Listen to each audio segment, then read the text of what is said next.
I wasn't just an explorer, I was a biblical literalist. I believed I was living in the end times. My mission was to fund a new crusade to retake Jerusalem. I had a theory called the small earth theory. I ignored the correct Greek measurements of the earth. I insisted the world was much smaller than it really is. This wasn't just a mistake. It was a personality trait of stubbornness.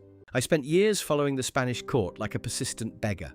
I was rejected by King John II of Portugal, who thought I was just a dreamer. My massive ego drove me. I didn't just want ships. I demanded the title Admiral of the Ocean Sea. I insisted on 10% of all future wealth from my voyages. I was a negotiator who knew my worth. The voyage of 1492 was more than just sailing the ocean blue. It was a journey filled with psychological warfare.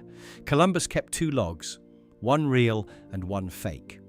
He used this trick to manipulate his crew's perception. He wanted them to believe they hadn't traveled far. The tension on board was palpable. I remember the moment I met the Taino people. I quickly noted in my diary that they would be good servants.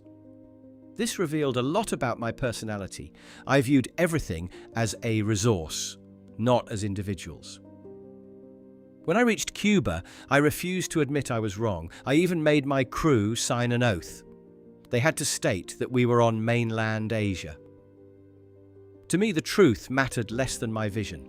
As governor of Hispaniola, I was a disaster. I used iron fist tactics against both natives and Spanish colonists. This led to my ultimate humiliation. I was arrested by a royal investigator, Francisco de Bobadilla. I was sent back to Spain in chains. I famously refused to take them off until the Queen saw them. This shows my martyr complex. I wanted to be seen as a suffering hero.